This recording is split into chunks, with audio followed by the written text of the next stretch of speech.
Você mesmo. Fala pra mim, você já caiu no golpe de pirâmide? Ou algum parente, algum conhecido? Ah, que você não caiu. Eu quase caí, eu só não caí porque não tinha dinheiro. Então, esse canal é o canal certo para você entender tudo que está acontecendo com esses golpes desses criminosos, desses pilantras que estão querendo colocar a mão no teu bolso e no meu bolso. Esse aqui é o canal Desvendando Pirâmide Talks. E nós estamos diante da maior autoridade no país hoje sobre golpes financeiros, golpes fraudulentos, Dr. Jorge Calazans. Dr. Jorge Calazans, é um prazer tê-lo aqui no nosso canal. Tudo bem, Garcia? Uma honra estar no teu canal aqui, ser o convidado inicial desse projeto. Estou aqui à disposição para falar dessa vagabundagem que são essas pirâmides financeiras, né? Vamos nessa. Bom, Jorge, posso te chamar de Jorge? Pode, vontade. Tá, muito obrigado.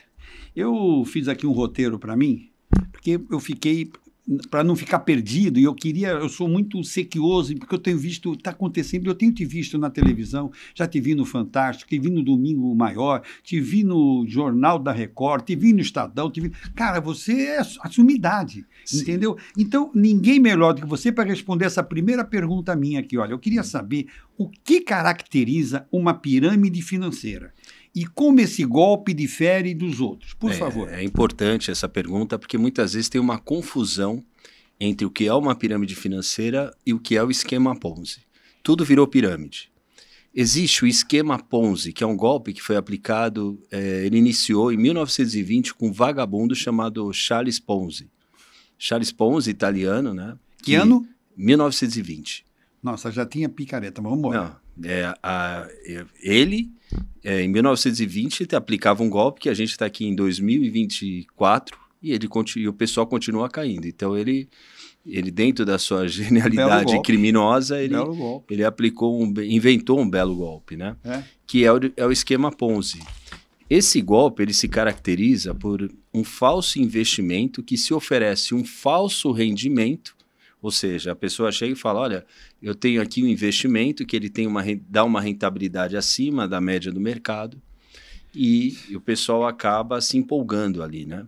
Mas essa situação nada mais é do que o dinheiro dos investidores antigos, né? Dos investidores mais novos que estão ali bancando... Alimentando os que chegam depois. Exato, os antigos ali, né?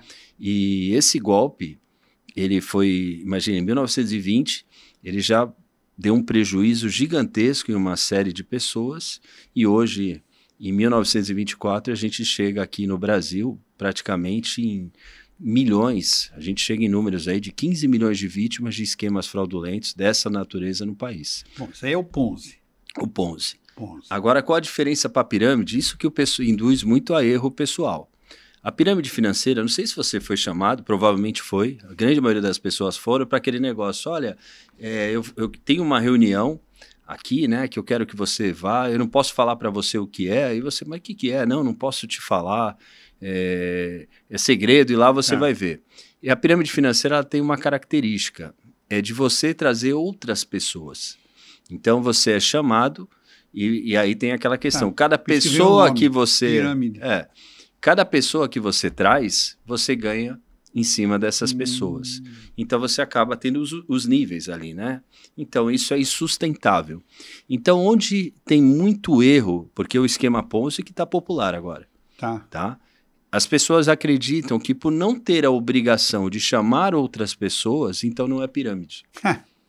Tá? E como a mídia chama tudo de pirâmide, então assim, não tem obrigação, então não é pirâmide. Os bancos pagam lá embaixo, realmente eu coloco meu dinheiro aqui, eu vou ganhar muito mais, mas é o esquema Ponzi. E o esquema Ponzi ele é muito no boca a boca. Então você não tem obrigação de chamar ninguém, mas quando você chega e se empolga, né, você coloca o seu dinheiro, aquele dinheiro no mês seguinte, imagina, eu coloquei 10 mil reais e voltou 1.000. Aí eu falo, poxa, pagou direitinho. Aí eu chego mais um mês, eu vou ficar aqui. Aí recebi mais 1.000 reais. Muitas vezes é do teu próprio dinheiro. Aí eu chego e vou lá no meu amigo e falo, olha, entrei no negócio ali que ó, paga direitinho. E aí o amigo, deixa eu ver, vou lá, esse é bom mesmo, recebi aqui, tá aqui, o comprovante. Aí o amigo entra também. Aí o amigo se empolga, aí chama outro. Então não tem a obrigação. mas o próprio boca a boca, ele faz com que aquilo ganhe corpo. E aí, muitas vezes, você tem ali, né, casos gigantescos do Brasil, e o esquema, quando as pessoas deixam de entrar, aí ele não consegue mais pagar aquela rentabilidade. Aí é onde o golpe ele entra na sua fase de ruína. Interessante, mas tem muito a ver com o ser humano. Sabe por quê? É muito assim da vaidade. Porque ninguém quer saber de ganhar o certo. Está lá no banco, está 0,9 letras imobiliárias. Não paga nem imposto de renda. Mas, pô, eu vou pagar 4%. Aí eu vou tirar sarro do meu amigo que está lá no banco, na poupança. Eu vou lá e conto até como, sabe, me jactar. Vou ficar me jactando que eu sei aplicar melhor do que ele. É aí que o boca a boca funciona. Funciona. E funciona e cria todo... E tem todo um aparato para isso, né? Tá. Geralmente, na narrativa, tem a questão de nós contra eles. Os bancos são os grandes bandidos e por isso que eles não te pagam isso, eles ficam com o seu dinheiro, se eles quisessem, eles pagariam. E aí você acaba falando, faz sentido? Faz, olha... E aí tem toda a questão, um componente também, muitas vezes, né? Além de induzir a erro, tem a questão da própria vítima não tomar os cuidados ali, muitas vezes até ser... eu não quero, tem que tomar muito cuidado para falar esse termo, mas até a ganância da própria vítima, né? Então muitas vezes ela acredita acredita ali que existe alguma coisa que vai mudar a vida dela sem o trabalho, né? Que o que muda a vida é o trabalho e o trabalho honesto. Por isso que trabalho honesto. Você nunca vai sair no Fantástico algemado. Vamos lá. Aproveitando o tema, você tem um exemplo para dar para nós aqui, para quem está nos assistindo? Qual foi um golpe assim de pirâmide recente que deu uma balada em milhares de pessoas, deu no país que está sendo comentado atualmente? Olha, a gente monitora aí mais de 1.600 esquemas fraudulentos, né? Principalmente esquema Ponzi e pirâmide. 1.600? 1.600. Tem casos aí de grande repercussão, né? A gente pode falar aí do caso do faraó dos bitcoins, que é o Gladson Acácio dos Santos, lá em Cabo Frio, né? Conta um detalhe para nós. É um caso bem... Eu acho que o principal ponto, o Gladson é um dos poucos que ainda está preso, né? Porque geralmente a grande maioria dos golpistas, eles acabam, durante um tempo, eles saindo da cadeia. Mas o Gladson está preso desde... Peraí, o crime compensa? Olha, nessa altura do campeonato eu chego à conclusão que grande atualmente parte deles... está compensando. Só não está compensando o jogo está virando. Ótimo. O jogo está virando. Está na hora, né? Está na hora. Essa questão até 1.600 golpes, brincadeira. O jogo está virando. A polícia está tendo uma atuação mais efetiva. A gente viu um crescimento muito grande das operações policiais. Então o jogo está virando. Mas assim, hoje eu posso dizer que a grande maioria das vítimas ainda espera o retorno do seu capital. Então, em muitos casos, desses 1.600, os golpistas ainda estão impunes. Então, isso cria esse sentimento, né? E fica difícil rastrear o dinheiro, não fica? Porque eles colocam em bitcoins, não está em banco, como é que você vai fazer? Não é aquela máxima, follow the money, siga o dinheiro. Como é que faz? Existe mecanismo para seguir o dinheiro. A questão que eu vejo hoje, o principal fator de dificuldade é a burocracia do Estado. Então, você conseguir instaurar um inquérito, o Ministério Público aceitar, aí o tempo de processo, isso faz com que tenha uma série de situações que permite até que o bandido ele fique impune. Mas isso não é só em pirâmide, isso é no Brasil. Isso é normal no Mas Brasil. Aí, trazendo de volta o caso do Gladson, né, que é o faraó dos bitcoins, ocorreu ali em Cabo Frio, e ele está preso também, não é só pelo golpe, né? Ele está preso porque ele quis criar a questão do monopólio das pirâmides financeiras para ele. Então ele virou, sabe aquela questão do jogo do... Pablo Escobar do crime. Pablo Escobar detinha 80% do tráfico mundial. Ele também queria 80% das pirâmides para ele ou 100%? Não, ele queria só a dele. Só a dele. Então assim, quando tinha uma outra pirâmide que surgia, ele matava os concorrentes. Então ele é acusado, né, de ter matado os concorrentes. Então ele quis metaforicamente. Não, matou. Matou? Matou. Ele deu hoje a gente tem... Ele contratou um pistoleiro, né? Isso não a prova caminha nesse sentido, que contrataram ali pistoleiros para limpar a concorrência, ele queria um mercado para ele. Está parecendo eleições no Nordeste? Lembra um pouco essa questão do jogo do bicho, né? Também, do tráfico de drogas no Rio. É. Eu vejo que essa questão do bicho, do tráfico, ele quis espelhar para a questão das pirâmides financeiras. Ele movimentou, nesse caso, 38 bilhões de reais. Então, imagina um cara em Cabo Frio movimentou nesse golpe 38 bilhões de reais. Essa é a movimentação financeira. Não sei nem escrever aqui. Não, é praticamente um PIB de um país. Imagina o cara de uma sala e... Eu estava aqui pensando, quando você falou PIB de um país, eu pensei, sabe quanto é o PIB de Santos? O cara movimentou 38 bilhões. Muito mais. Ele movimentou valores absurdos e também... e muita gente, Mas né? olha, eu me lembro desse caso dele. No começo ele era bem defendido pelo pessoal que caía no golpe, porque ele aquela fase que ele estava honrando os compromissos, ele estava dando lá os 4%, 5% ao mês, era isso? 10%. 10%? 10%. E nesses 10%, ele, diferente das outras questões, ele ainda é idolatrado, né? Porque assim, ele não foi preso porque ele deixou de pagar as pessoas. Ele foi preso, nem preso, a pirâmide dele, né? A GAS, ela caiu por conta dele infringir as normas do sistema financeiro. Então ele não tinha autorização para operar como uma instituição financeira. Isso é crime. Então ele foi preso por conta de tudo que ele fez no meio desse processo, né? Não vou dizer nem que ele foi preso por conta disso, porque ele foi preso até porque, segundo a prova ali, ele ameaçou jornalista que estava... Ele mandou o segurança dele amarrar jornalista quando viesse, ele estava no grampo ali da Polícia Federal e prenderam ele por estar intimidando algumas pessoas e com isso já emendou uma série de outras questões e ele ficou preso, né? Bom, ele está preso ainda. Está preso. A esposa dele? A esposa dele foi presa recentemente nos Estados Unidos. Eu li uma notícia assim, acho que ela tirou 1 bilhão. Sim.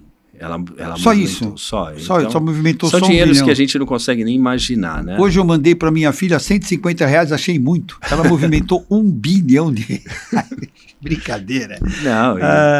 E quais são os impactos mais devastadores? Como é que acontece com... Você tem visto muita vítima. Conte algum caso para nós. Você conta algum caso recente. O que acontece na família? Eu nem fico imaginando. Eu não posso imaginar, porque eu vou contar uma coisa para você. Eu só não caí, eu falei sério no começo, só não caí porque eu não tinha dinheiro. Porque do jeito que a empresa, entendeu? Ela montou aqui em Santos, eu acreditei piamente. Se eu tivesse dinheiro, eu teria colocado, olha, o mínimo 30 mil reais. Que bacana, 30 mil reais. E esse golpe que você está citando, ele tinha essa estratégia. Porque, assim, o valor mínimo de investimento era 30 mil reais. E aí quem olhava e quem conhece esse golpe sabe que grande parte da sociedade local estava ali, né, no meio, né, e estava entrando, estava investindo ali na BWA, né, que é a empresa. BWA. Na BWA. Essa era a empresa que tinha lá, porque era você ia no conjunto da BWA, era uma coisa maravilhosa, né? Então, eu fui recepcionado por 4 misses. Então, era esse o nível, né? E isso faz com que as pessoas queiram participar daquele clube fechado. Porque imagina ali estava grande parte da elite local. Então, todo mundo queria fazer parte. Quem não tinha condições de fazer parte, falou, eu sou duro, né? Eu sou pobre, não consigo fazer parte ali, não consigo estar ali no meio do network, daquele pessoal, de falar que eu sou. E todo mundo acabou, essa grande elite aí caiu num golpe. E perderam o valor que foi perdido foi 200 milhões de reais. Bom, perto do faraó é nada. Não, 200... O faraó era gigantesco, né? Mas vamos lá, 200 milhões de reais. Tem alguma possibilidade desse pessoal que caiu no golpe da BWA recuperar o dinheiro? O caso da BWA está em um processo de falência. Então, tem todo um trabalho do juízo falimentar de buscar a arrecadação dos valores, né? Eles estão tentando, você tem o administrador judicial, que é o responsável por buscar os ativos, então tem esse trabalho. Só que é um longo processo, uma jornada aí de anos ainda pela frente. Uma curiosidade, a pessoa quando cai no golpe, ela assim, reluta para acreditar que caiu no golpe, ou ela... Como é que funciona eu comparo, esse processo? eu falo que é equiparado às fases do luto. Do luto? Do luto. Então você tem a primeira fase que você fica com raiva, né? Um momento que você está ali nervoso, bravo pela situação. Aí você demora ali muitas vezes a aceitar também que caiu num golpe. Isso vira até muitas vezes uma depressão. As pessoas, e aí você falou, né? O que acontece muitas vezes com as vítimas? Grande parte, o escritório hoje representa mais de 4.000 pessoas. E grande parte eu sinto que estão extremamente ansiosos, deprimidos, inclusive alguns já ceifaram a própria vida por conta dessa situação. A grande crack de 29, as pessoas se jogavam nos Estados Unidos, no mundo, se jogavam dos prédios, se suicidavam. Não é o caso. Não, e assim, outro dia eu tava conversando porque, lógico, eu sou profissional, eu estou fazendo um trabalho ali, eu tento ser extremamente pragmático, racional, para enfrentar, né? Porque eu estou enfrentando ali uma criminalidade. Mas outro dia eu cheguei e falei, conversando com as pessoas, vendo aquilo, uma pessoa acho que perdeu 300 mil reais, falou que era tudo que tinha e tal, e eu fiquei me colocando, quando você se coloca no lugar, imagina você ir buscar o seu dinheiro e perceber que ele simplesmente sumiu, né? Você não tem mais nada. Nada. Né? Nada. E levou um tempão para juntar esse dinheiro. Você não tem mais tempo, você não tem esse tempo para juntar 300 mil reais. Vamos pensar, né? Quando teve o plano Collor, né? Aqui as pessoas chegaram e falaram, não, agora saiu um plano aqui que agora eu só tenho 50 mil reais, né? Nem era valor... 50 reais? Não, era... Não sei se era 50,00. Mas era como que a era minha outra conta moeda. estava negativo, ficou 0,00. Então eu olhei minha primeira vez no banco, eu tinha 0,00 na conta. Mas o efeito que isso teve, né? Foi nefasto para as empresas. Isso acontece aí com essa quantidade também de pirâmides, que as pessoas olham ali, as suas economias, elas foram perdidas, né? Então, tem um impacto profundo na vida das pessoas esse tipo de golpe. Agora, eu estava lendo sobre a sua vida. Você era ou é advogado criminalista. Sim, sou advogado criminalista. Você defendia, entendeu, pessoas que tinham, sei lá, sofrendo assassinato, estupro. Inclusive pessoas que aplicavam golpes. Aplicavam golpes também, 171. Eu sempre soube, eu tenho um amigo meu que é delegado, ele falou, quando está no plantão da madrugada e o plantão tá chato, aí não tem nada para acontecer, ele pergunta para ele, tem algum 171 preso aí, traz ele aqui para conversar comigo. Ele falou que é uma conversa agradável, 171 é sempre... Sim, eles são extremamente sedutores, aí, né? Aí você sai e abraça essa linha de golpes fraudulentos. Por que você resolveu... Eu tenho minha ideia, mas gostaria que você falasse para nós. Toninho, eu acho que assim... Falei, a questão, ela está relacionada à felicidade mesmo, né? Tá. Por mais que eu fosse um advogado atuando ali nessa linha criminal, né? Eu não estava feliz. Eu não sentia que eu estava fazendo algo com sentido para a minha vida. Tá? A advocacia criminal era algo que eu estava sempre incomodado, sempre buscando empreender, fazer outros negócios e tudo, para não enfrentar esse dia a dia da advocacia. Sempre buscando outras coisas. E lógico que eu advogava ali por dinheiro. Né? Sim, então, simplesmente o dinheiro. Eu não tinha... Dinheiro. Hoje não, hoje eu sinto que eu faço algo relevante, algo que a busca por justiça é muito mais difícil, isso eu percebi. É muito mais fácil você defender um criminoso do que defender vítimas. É muito mais fácil. A dificuldade do Estado de você atuar para criminalizar um bandido é complicado no Brasil. Então, assim, é muito mais complexo, muito mais difícil, mas é muito mais prazeroso você sentir que está trabalhando para fazer justiça. Então, hoje eu me sinto mais confortável. Por isso que eu fiz essa transição de carreira e hoje eu até... sou grato, né? Tá.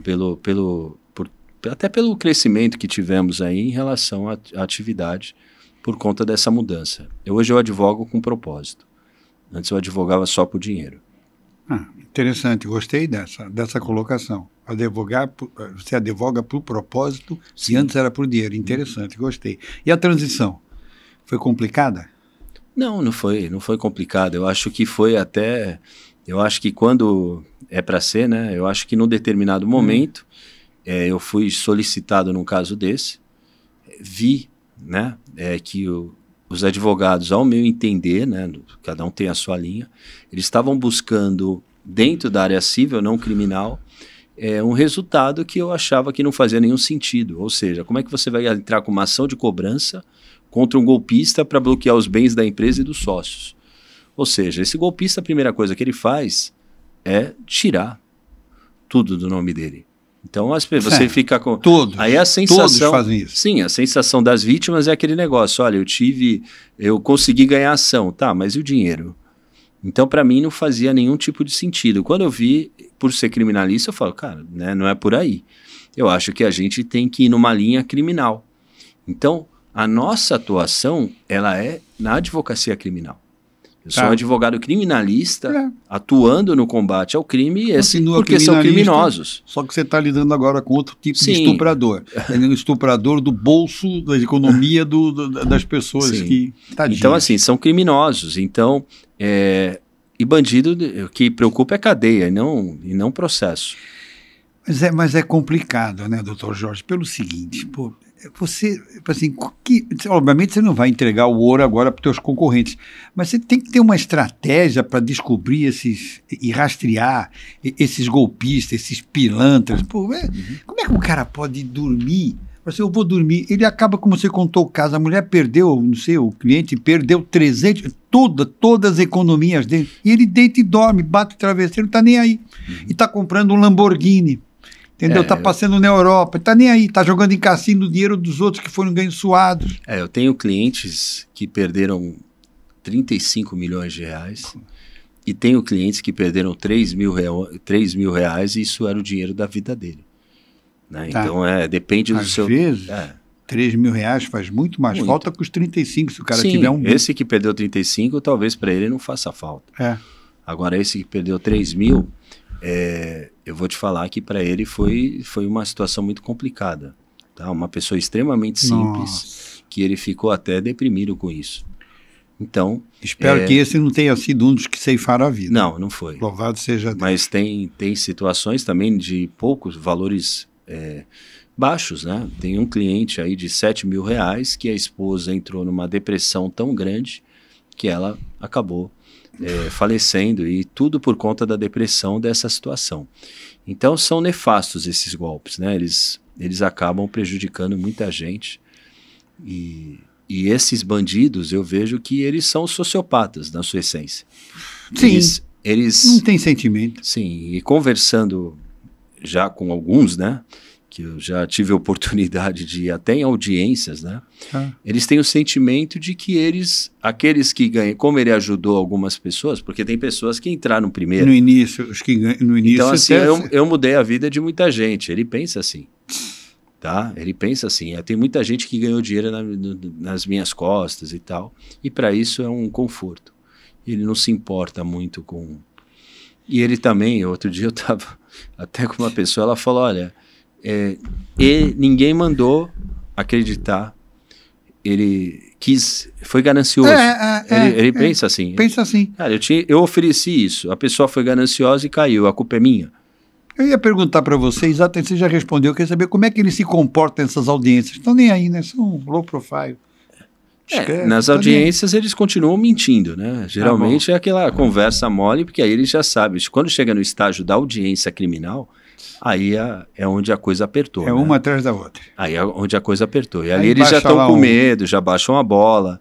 E continua a mentira. E aí continua a mentira para se livrar, né? Infelizmente, nessas audiências, aí você deve notar nessas audiências que a nossa legislação atual, ela não é suficiente. Quais são suas sugestões, doutor Jorge? Eu acho assim, né? Eu não digo nem que a legislação não é suficiente. Eu acho que a questão é a burocracia do Estado. A gente tem leis, hoje o próprio estelionato, se colocar tudo que essas quadrilhas fazem, você tem ali a pena, e recentemente eu atuei até como assistente de acusação num caso, da G44, que é uma pirâmide que oferecia, começou lá com criptomoeda e depois terminou com uma mineração de esmeralda. E não produzia nada, enfim, o negócio era pegar o dinheiro... Nem paralelepípedo. O negócio era pegar o dinheiro do investidor mais novo para pagar o antigo, esse virou um negócio, não, a mineração e tudo deixou ali como secundário.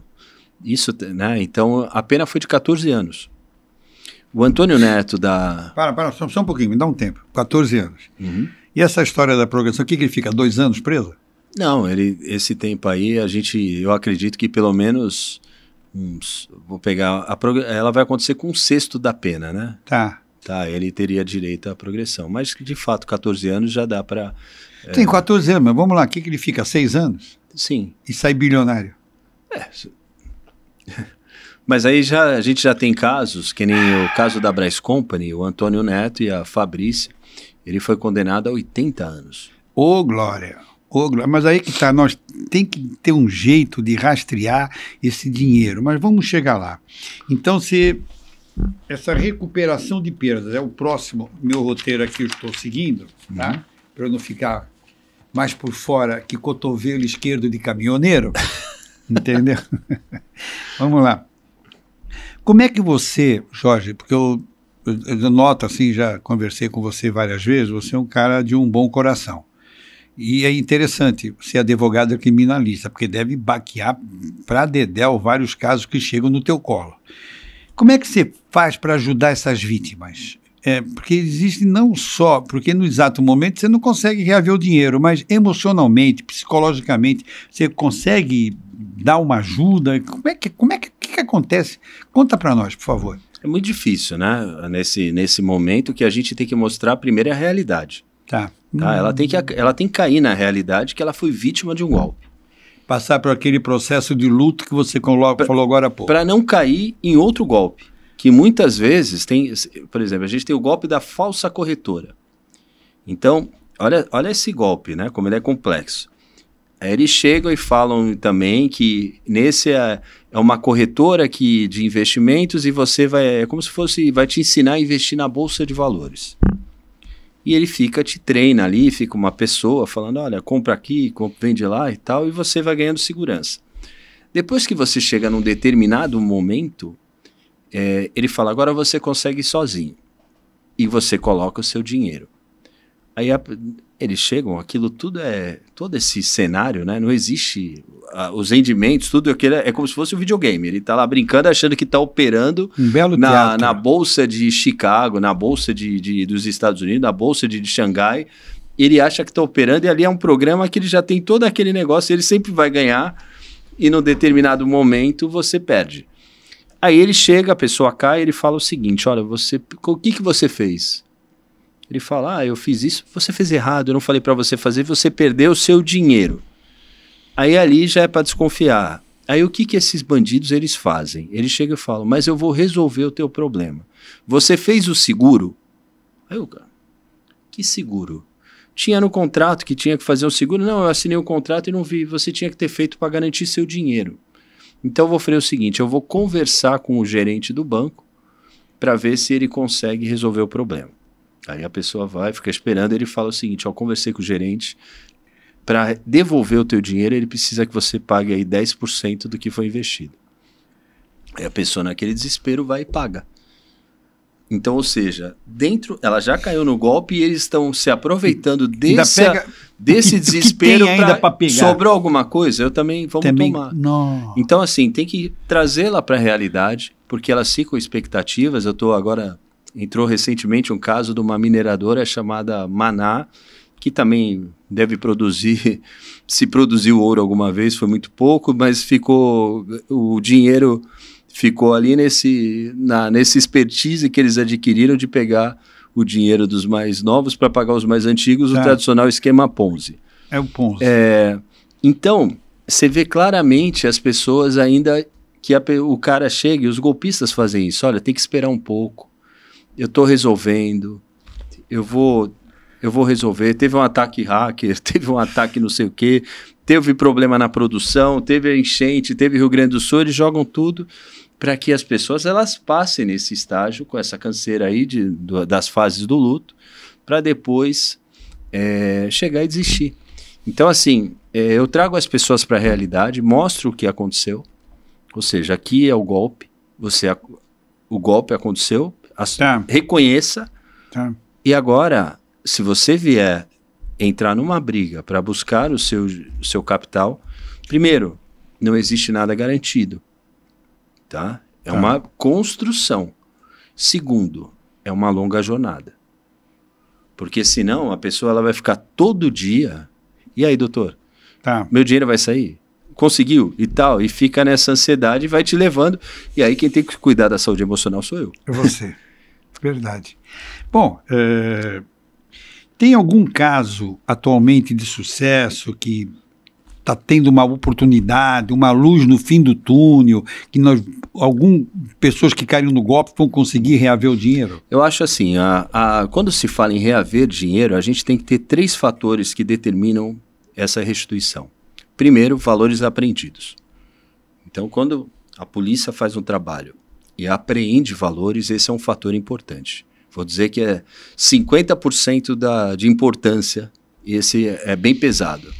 Outro fator é uma condenação desses réus no processo penal. Então a gente tem que ter esse segundo fator também. Porque essa condenação ela gera efeitos. Entre os efeitos é a restituição dos valores às vítimas. A lei fala perdimento para a União, ressalvado direito dos lesados ou terceiros de boa-fé.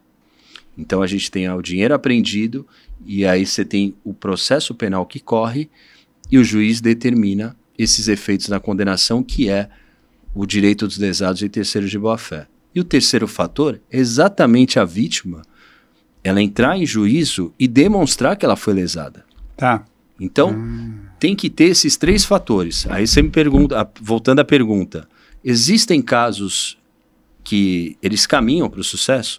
Todos os casos que têm ativo apreendido, eles já estão ali numa fase que a vítima, quando ela se depara com isso, ela tem que buscar os direitos.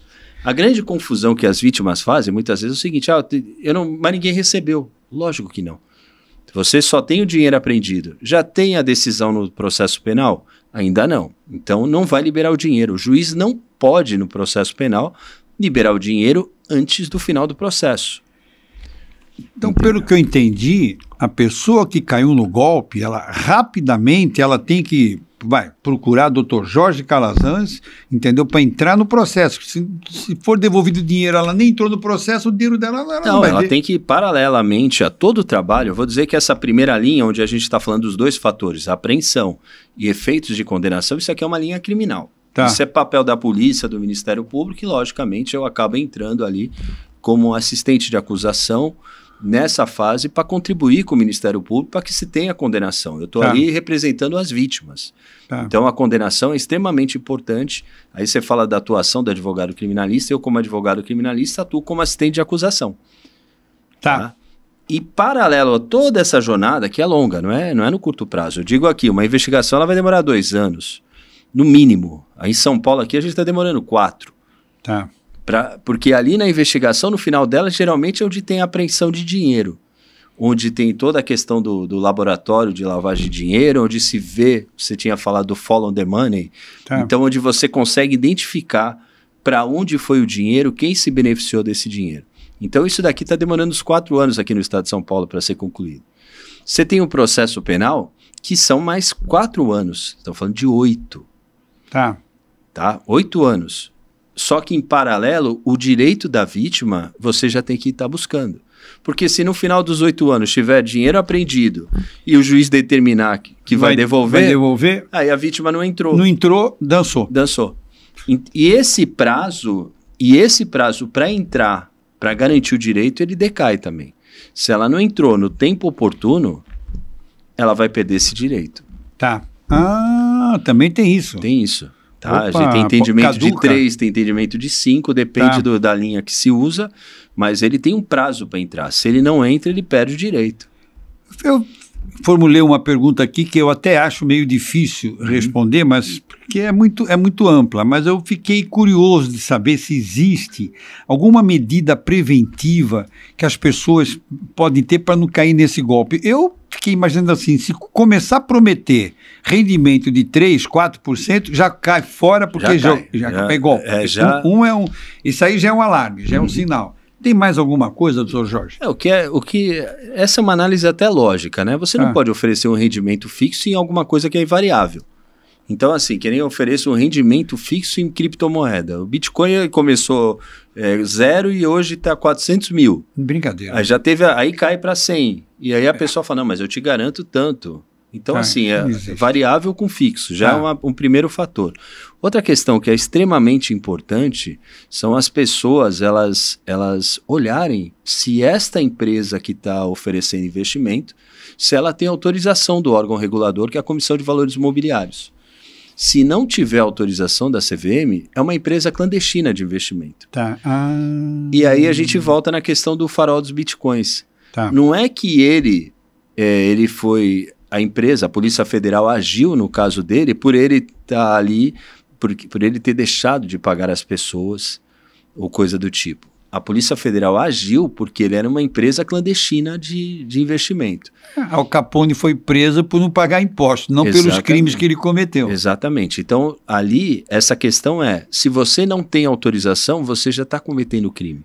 E se você oferece esse tipo de rendimento com uma empresa clandestina, é um crime de perigo abstrato. Ou seja, só o fato de você oferecer, você já está cometendo crime. E aí que tem toda essa questão das pessoas da GAS, que você tinha falado, delas idolatrarem o Gladson, né? Porque de algum jeito elas atribuem a culpa de não estar recebendo, de ter perdido seu capital, ao Ministério Público e à Polícia Federal que agiram contra a empresa dele. Doutor Jorge, e há de convir comigo, ele até encontrou uma lógica para se defender, tu concorda? Sim, imagina, você tem ali, ele era uma pessoa que também, ele usava, tem até um fato curioso, né? Eu tive lá com ele, né? Porque eu fui lá perguntar para ele, eu queria saber, eu falei para ele, Gladson, como é que você vai pagar os meus clientes? Eu fui lá em Bangu, né? E aí volta até naquela história, uma pessoa extremamente agradável. Chegou, 171. Sentou e tal, doutor, fale para o Ministério Público e para a Polícia Federal pagarem os seus clientes. Eu não vou pagar, enquanto eu não sair da cadeia, eu não pago ninguém. Aí contou, né? Eu falei, tá, então já vim de São Paulo até o Rio de Janeiro para você me dar essa resposta. Então eu vou pelo menos saber, então vamos bater um papo. E ele foi falando, né? E ele fala o seguinte, essa eu achei até, que ele era pastor da Universal e quem colocou ele na cadeia foi o bispo Macedo, né? Edir Macedo. Edir Macedo e o seu genro, que é o Renato. Renato, acho que é esse o nome do genro dele. Porque é o seguinte, ele era pastor da igreja e as pessoas dizimavam os 10%. Tá. E as pessoas dizimavam e não tinham prosperidade. E aí o que ele fez? Ele começou a pagar os 10%. A pessoa investia e tinha os 10% para ela. Dízimo inverso. Exatamente. Ele que dava o dízimo. E aí o que as ovelhas. E aí o que ele fez? Ele esvaziou a Igreja Universal. E de fato tem muita gente da Igreja Universal. Eu já vi ele ser chamado de... O Gladson é o Messias, grande parte das vítimas o tratam assim. Ele é o Messias, a esposa dele é Esther, né? Chama a esposa dele de Esther. Mas a Esther na Bíblia é outra. Ela foi defender lá o tio dela, o padrasto dela. Sim. Se ele é o Messias, quem seria? Não, mas aí depois falaram que que a questão dele salvou o povo. Tá. Falou, bom... Interessante, né? Ficam utilizando imagens bíblicas ainda para persuadir colocá-lo emocionalmente. É o ambiente deles. Sim, então o que eles decodificam é a Bíblia. E ele é tratado ainda como um grande mártir e tudo, um injustiçado por estar preso, né? Esse conseguiu. Eu acho que não levam nem em consideração muitas vezes as mortes que foram cometidas. Não, eu queria saber isso. E ainda descobriram, até estão falando foi ele mesmo que mandou, já está provado ou está só na suposição? Não, eu estou até falando aqui em tese, a gente está contando os fatos, como é que ele tem sido, mas ele está sendo, já está em fase de julgamento. Tá. Ele está indo, salvo engano, ele vai a júri e tal para essa situação. Bom, vamos lá. Uma coisa interessante, eu defendo que nós deveríamos, a grade escolar, para mim é ridícula no Brasil. eu sou de humanas, não sei para que eu estudei física, química, isso aí não odiava esse negócio. E podia ter uma matéria, desde o curso primário, de educação financeira, para as crianças, depois para os jovens, como lidar com o dinheiro. Isso aí ninguém ensina, a vida ensina, e às vezes ensina errado, esse tipo de golpe. Você acha que podia ter uma educação financeira, prevenção de fraudes financeiras, alguma coisa nesse sentido? Eu acho que sim, deveria, é importante. Eu acho que até o IBGE, né, está com esse projeto, é interessante mesmo a gente educar financeiramente as pessoas. Eu acho que não tem o interesse dos governos em educar financeiramente as pessoas para que as pessoas dependam do governo. É a minha linha de entendimento, né? Respeito quem pensa contrário, mas eu imagino que uma pessoa que tem independência financeira, ela é livre de alguns, né? Não só financeira, mas uma independência de pensamento, ela é livre de alguns que querem colocar as migalhas para manipular, né? E é o desejo da população. Foi feita uma pesquisa anos atrás na periferia da capital, e a constatação, o Partido dos Trabalhadores ficou pasmo. Deu que eles não gostavam de depender do Estado, eles gostavam de ser empreendedores, IBGE. Empreendedorismo, é isso que leva o que está fazendo o Pablo Marçal disparar nas pesquisas. Ele está falando assim, eu vou deixar todo mundo empreendedor. Então, essa educação... Bom, vamos voltar para o nosso tema aqui. Uma educação financeira interessante. Agora, desafios atuais e para o futuro. Eu fiz aqui duas questões. Vamos lá. Quais são os novos desafios que surgem com a evolução dos golpes financeiros, especialmente com o advento das criptomoedas? Recentemente, o próprio... agora vai ser lançado, as pessoas estão sendo treinadas aí, né? Tem um sistema que rastreia as criptomoedas. Isso vai ser implantado. Então, assim, isso vai ser também um divisor de águas desse combate ao crime. Você que está nos assistindo aí, presta atenção. Eu falei que o follow the money não ia conseguir seguir o dinheiro. Já estão criando um sistema? Sim, já está em fase, inclusive, de implantação. Então, eles vão conseguir... aqui as autoridades brasileiras já estão sendo treinadas para utilizar, então eles vão conseguir... rastrear todo esse caminho e fazer as devidas bloqueios aí dessas criptoativos. Essa tecnologia e acabando com a burocracia, esse país vai ficar uma maravilha. Não, seria excelente. Porra, Bom, e aqui, o que o futuro reserva para a luta contra os golpes de pirâmide? Você acredita que estamos perto de erradicar esse tipo de crime? Eu já respondo por mim. Não, mas continue. Se o Ponzi começou em 1920 e até hoje é usado...